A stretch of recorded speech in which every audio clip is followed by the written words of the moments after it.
Antes de começar a aula, é claro, a gente vai falar um pouco do curso, especificamente deste curso que vai começar. Geralmente, as pessoas têm alguns questionamentos em relação a isso quando nós falamos de falar em público. Pois bem, como funciona o nosso curso? Nosso curso vai um pouco na contramão da maioria de métodos que existem por aí, que dão muitas dicas de como você falar em público. Mas dica não é a mesma coisa que ferramenta. Nós procuramos trabalhar com ferramentas. E ferramenta é um negócio muito interessante em relação à oratória, porque ferramenta você muitas vezes entende como ela funciona, mas não sabe quando usar. Isso vai ser de acordo com a sua necessidade.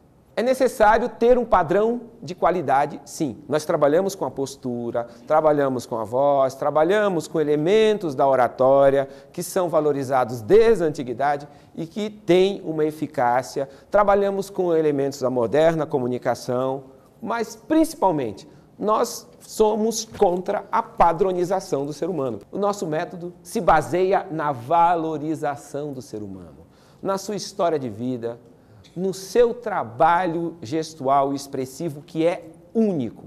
Muitas vezes, algumas pessoas consideram determinada característica sua um defeito. Quando você descobre como utilizar esta característica, isso deixa de ser um defeito e passa a ser um trunfo, passa a ser um diferencial, principalmente no mercado, seja ele no mercado de palestrante ou no seu trabalho profissional de comunicação na própria empresa. E essa frase aqui é muito interessante e foi uma aluna do meu curso de oratória que me disse e eu resolvi anotá-la porque tem tudo a ver com o tipo de trabalho, com o tipo de método que a gente tem.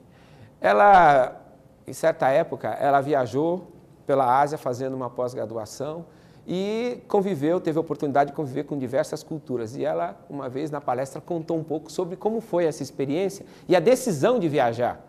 E ela finalizava com essa ideia, mãe, que eu acho ótima. O seu mundo é do tamanho daquilo que você conhece.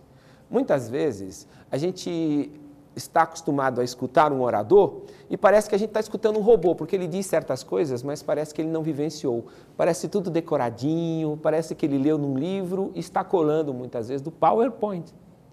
Agora, quando ele vivencia, quando ele tem a vivência completa, sentimental, quando o seu trabalho de projeção em determinadas situações acontece de uma maneira intensa, ele com certeza começa a falar com conhecimento de causa. E quando eu digo se projetar na situação, não é apenas aquela situação que você vive no seu dia a dia, não é apenas aquilo que faz parte da sua história de vida, mas aquilo que você vivenciou de maneira intensa com um sentimento. Por exemplo, um filme. Existem filmes que podem ter transformado a sua vida.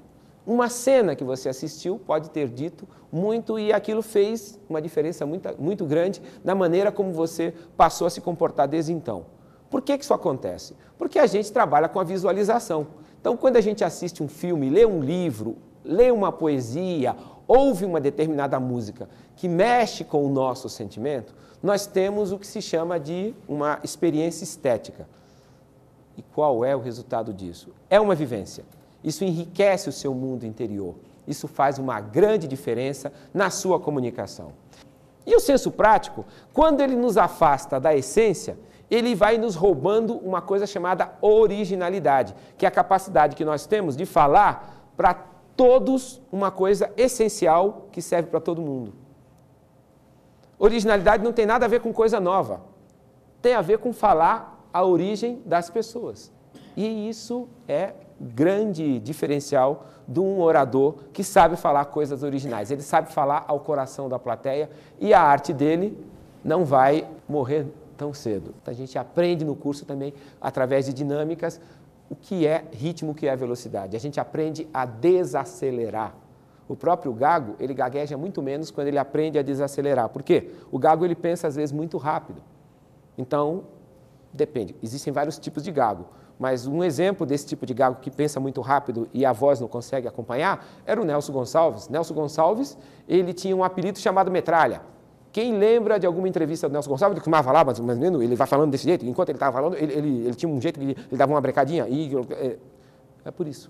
O pessoal chamava ele de Metralha. Mas quando cantava, Boemia, aqui me tens de regresso, saía limpo, bem articulado, era uma maravilha. Fica muito difícil quando você veste uma couraça quando você fica engessado, você descobrir qual é a sua expressão.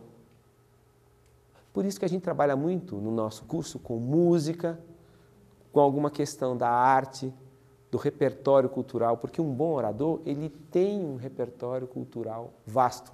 Ele trabalha com metáforas, ele trabalha com muita figura de linguagem. Então a gente vai começar hoje a estudar foco. Na aula seguinte, a gente vai exercitar o foco. Mas para isso a gente vai entender que existem dois tipos de foco em oratória. O primeiro é o foco físico. Vocês devem ter observado que eu comecei falando hoje aqui para vocês e eu estou olhando para cada um em determinado momento, certo? Estou olhando para ela, para ele. Nós temos aqui 2, 4, 6, 8, 10, 12, 14, 16, 18, 20 pessoas. Pois bem, eu estou falando para 20 pessoas como se essas 20 pessoas fossem uma única pessoa, um ser coletivo. Um ser com 40 olhos, com 20 olhares.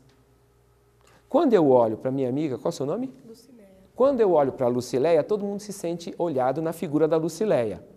Quando eu olho para a Margarete, a mesma coisa, para o nosso amigo Cristiano. Todo mundo se sente olhado na figura do Cristiano. Então, o que é esse trabalho de foco físico? É um trabalho de integração, onde eu exercito, através de um gesto mecânico, que é olhar para os olhos da minha plateia, eu exercito uma atividade de integração, de relação com a plateia. Para vocês perceberem que oratória é mais do que dominar determinadas técnicas, a oratória, antes de mais nada, a capacidade de você raciocinar numa boa velocidade, ter algo chamado presença de espírito, capacidade de responder adequadamente a uma determinada situação. Isso chama-se presença de espírito. Ok, gente, muito obrigado. Até uma próxima.